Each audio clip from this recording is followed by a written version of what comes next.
Hi everyone, welcome to ELI, the place where you get your daily dose of inspiration for entrepreneurship.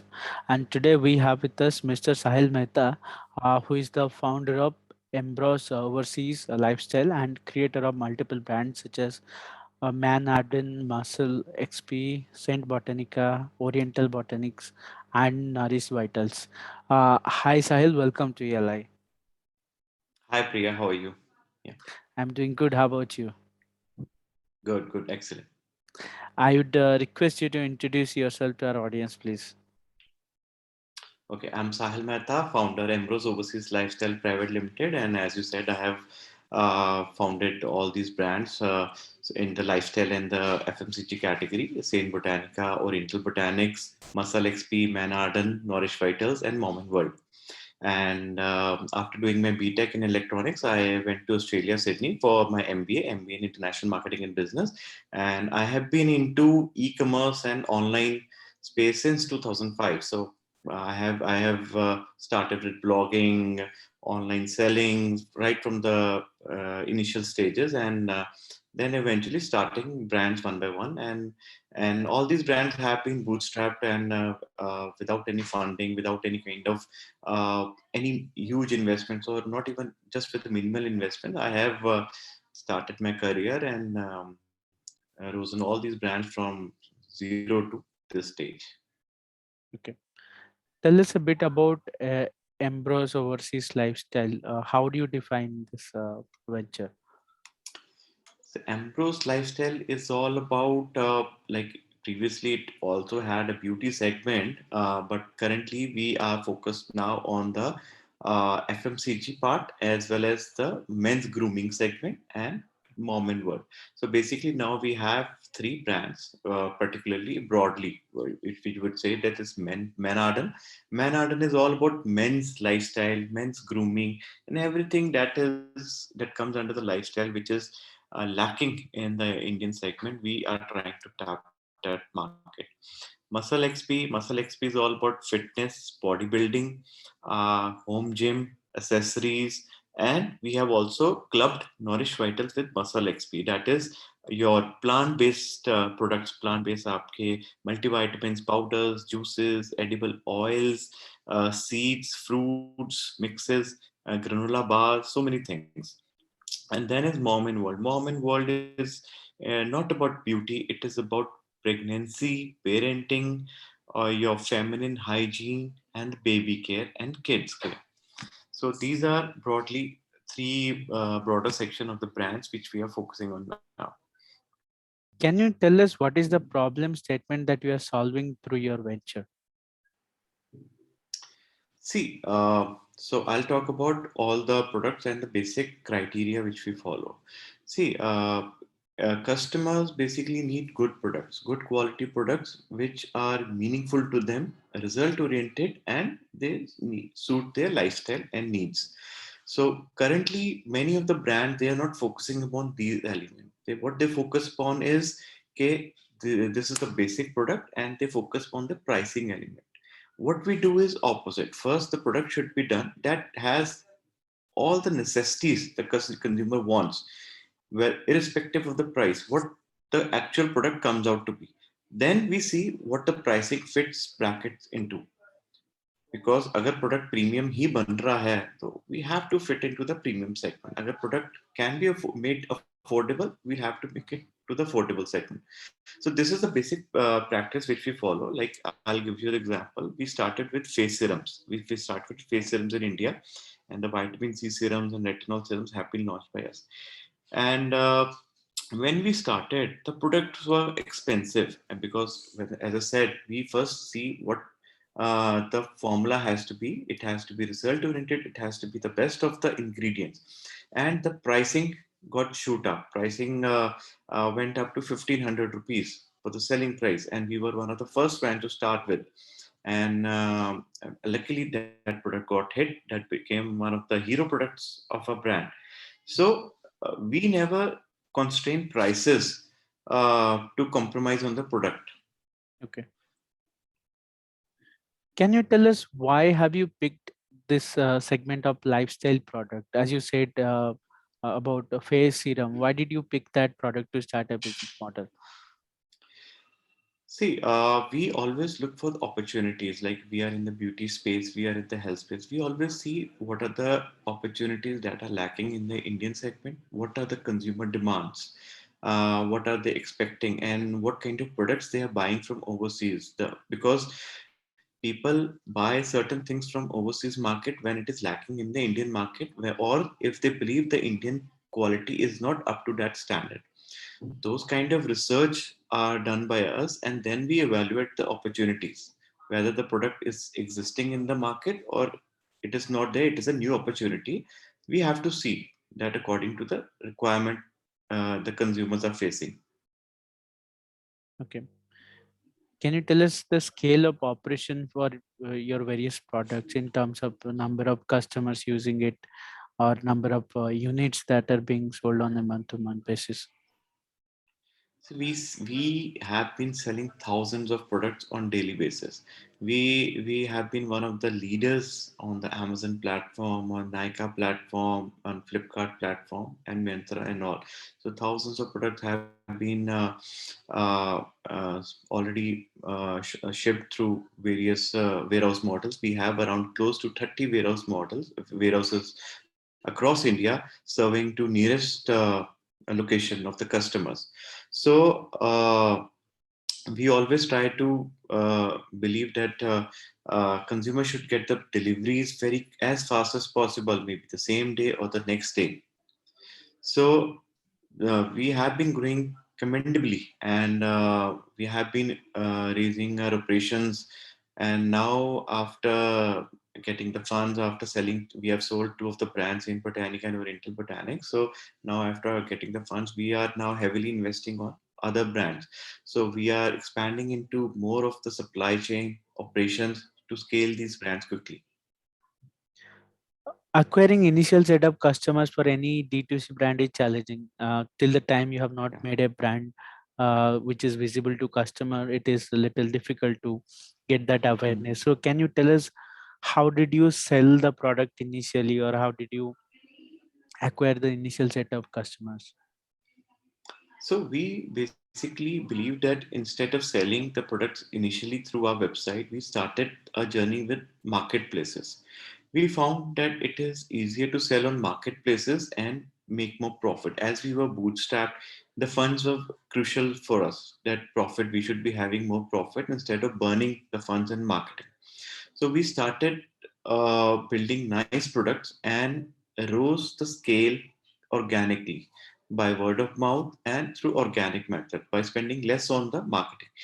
We were one of the or in fact, I would say we are still one of the brands which spend the least in marketing, and our marketing spends are even say less than 10%.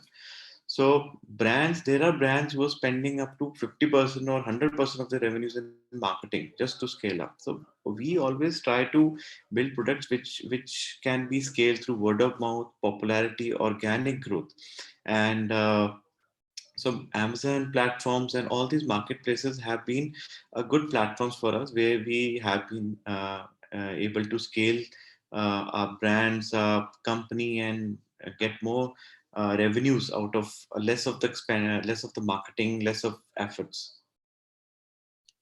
How did you And saw? Yeah, go on. after you have made a good journey through all these platforms, then it becomes meaningful to start your own D2C venture. You start your own D2C website, you start interacting with your customer directly, supplying to the customers directly. So I always believe that marketplace should be the first phase, and then your website should be the second phase, and then you can start going to apps and all so many things.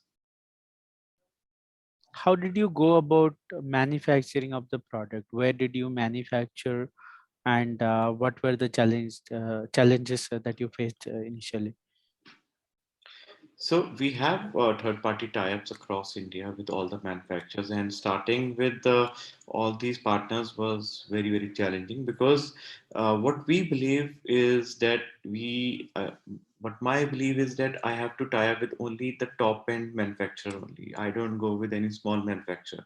So that has been a very, very challenging for me because they have their own MOQs, they have their own uh, practice which has to be followed, which has to be this standard way of working, etc. So it has been very challenging for me to tie up with health manufacturers of the country. You name it, like it is whether it's a pharma or the supplements vendor, it has taken months to me in the initial stages to tie up with them, to meet the founders, to meet the directors, and to convince them that yes, we have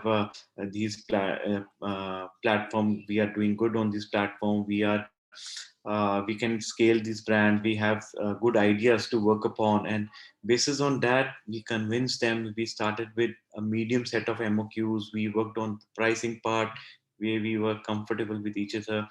So it has been challenging, it has taken time, and but eventually you get through it. Can you also tell us about the research and development part? How did you develop the product in the first place, and how what was the involvement of R&D in it? So when I started, I was one of the key R&D players because I have been into the phase of Ayurveda and the health segment right from my initial journey, my career journey. So my father is into Ayurvedic field since 2002. So I have been learning through all the products and through all the herbs and extracts and all these kind of health supplements. I have studied Ayurveda.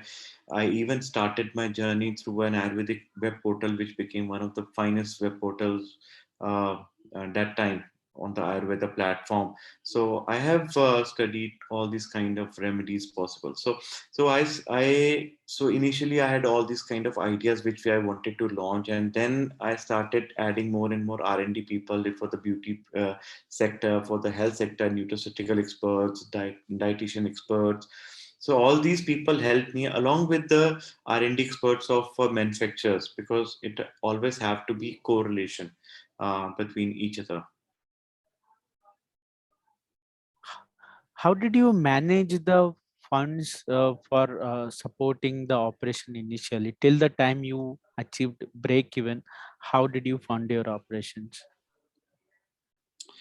See, from my savings, I started with all these brands, and we started with one of the brands in Botanica initially. And so the time was very crucial. That time we were one of the very key players in the industry. The brand was from the products which we had made, they were very in demand, and they were very acceptable to the customer, the packaging, the branding, and everything.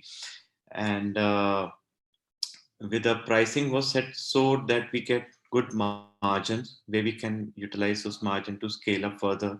Our costings and expenditures and marketing was taken control of so that we can get sufficient funds to scale that up. What is the roadmap for the future? Where do you see your venture going in next 5 to 10 years time?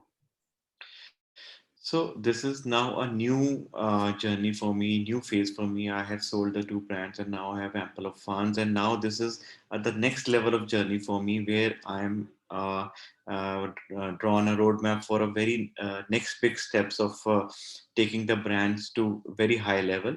So all these brands have a new set of products, new set of categories which have been planned, which have already some of them have already been launched. We have planned a good portfolio of influencers and actors where we want to engage them to promote the brands, to popularize, to inform the audiences about the products and the quality and how good we have done so many things. So we are spending more on the marketing phase now, as we have a good line of products which we have already scaled up organically, word of mouth, and now we have the funds. And now we want to scale this up with more on the marketing spends. We have already expanded into the supply chain. We are also expanded our office, our employee strength, and we have also COVID has also taught us to engage employees across India. So we have also engaged so a number of couple of employees across India, the senior employees, and so now we are now focusing on more products, more categories, more on the marketing spends. What are the different challenges that you have faced along the way while building and growing this venture? See, challenges you face across each and every stage. Like challenges we even face right now, challenges we were facing in the beginning stage as well. So as you expand, you enter into new and new scenarios every time, whether it is a business expansion or a business starting also. So you enter into a new scenario every time and you have to overcome that challenge. Every department, whether it is a supply chain setup, whether it is a warehousing setup, whether it is a office setup, or you have you need a website expert, you need an app expert, you need a marketing expert. You want your money to be spent to the right marketing platforms, to be spent to the right way. If you want to uh, engage any kind of actor or so many things, you have to overcome that challenge as well, of the 1 day shoot and all, engaging a new creative agency and so many things. So you have to face challenge every single day, and every single day you have to overcome that challenge. Any pivots that you have done to your business model? Yes, I have. Like I said, I have recently clubbed Norris Vitals with Muscle XP, and so now I have learned to make things together, like, or not to just spread, which I have been doing previously, that launching so many brands. But now I have learned to make it together, to make it category wise, or maybe I think so. Now health, I have tried to put Muscle XP into one phase, that is Nourish Vital also under Muscle XP brand, so that the health is completely under one brand, men's grooming is completely under one brand, and kids and baby and mothers, everything is under one brand, so that there is a complete clarity of everything and no mix and match or similarity between them. Any growth hacks that you have deployed and been successful at during your journey as a D2C founder? Growth hacks is that you should have your learning by yourself. Like you shouldn't be dependent entirely upon your employees. That आपने marketing एक बंदे को दे दी, दो को दे दी. Even if you hire a senior most person, what I believe is you should have a knowledge. You should be the key person. You should be the main inspiration for them. कि अगर वो गलत जा रहे हैं, you should be the first one to tell them that yes, चाहे वो जितना मर्जी senior person है, you should be the first one to tell them yes, you are going wrong over here, your strategy is going wrong over here. So learning of every stage of business is important, because आपके warehouse में क्या है, आपके R&D में क्या है, आपके manufacturing में क्या है, आपके marketing में क्या है, आपके products किस stage पे जा रहे हैं, कैसे हो रहे हैं. You should be having a sound and thorough knowledge about each and everything, that you can direct your team that you have to go to this direction. How do you manage time as an entrepreneur? How does your schedule or routine look like for a typical day? See, I'm a totally business go person, and I am just into business. My mind is totally into business 24/7. So I'm just able to spare Sundays as my time for my family. Otherwise, even if I'm sitting at home at 7 o'clock, 8 o'clock, I'm just my mind is thinking about business, my products, and so many things. So that's kind of negative thing I'm having, but I'm totally into business 24/7. Can you tell us about some failures that you have gone through as an entrepreneur? I've gone through a lot of failures. As I said, I have started my career in 2005, and then have been so many failure businesses. I've gone through stages, but each of I won't say they were a failure. In each of the businesses, I have made good profits, but I had to switch them. I had to switch them and start a new business, and then make good profits and start a good business. So each of those stages have been a very good learning and lesson for me. And I won't say I have done any kind of business or product in loss ever. No, never. And All these previous businesses have given me a very good insight, very good knowledge of the industry, and very good profits every time. What is the meaning of entrepreneurship for you? How would you define the term entrepreneur? I would define it by if you are able to do anything exceptionally and exceptionally irrespective of any field, uh, and scale it up, then you are an entrepreneur. Now, this is the final question I have for you. Tell us what are the different lessons, some critical lessons that you have learned as an entrepreneur, which we can take away and apply to our ventures or our lives. Okay, so there have been so many lessons and experiences which I have gone through, and some of them I can share is that is initial. If you are in the initial stages, don't go with so many brands. Focus on one brand. That is one of the lessons which I learned. And the other lessons which I have learned is invest your money wisely. Don't follow what other brands are doing. See, you have to see your pocket and you have to invest wisely. Just don't see कि अगर वो influencer में इतना कर रहे हैं, उन्होंने brand ambassador कर लिया है, उन्होंने कुछ कर लिया है, then don't make a brand or a product or your company for selling purpose or just for raising fund purpose. Raise Start your products or your venture as considering that this is the consumer requirement, and you this is your interest level, and you have to take this interest level to a higher level. Then at a later stage, opportunities will come across what you have to do, but initially don't think about all these things that you initially talk about, funding or all these things. Focus on your business, focus on your product, focus on the quality of the product, focus on doing anything which is exceptionally good and exceptional in the market. Well, on this note, I think we have come to the end of the session. It was a great pleasure to have you here at ELI. Thanks Same, for same, your, same. Nice yeah, connecting with you, Priya. likewise. Thanks for your time, Sahil. And I would say my best wishes for all the brands that you are operating right now and you will create in future as well. Similarly, best wishes to ELI for this wonderful platform, and I hope you uh, do more and more interviews with so many founders, with the leaders in the country.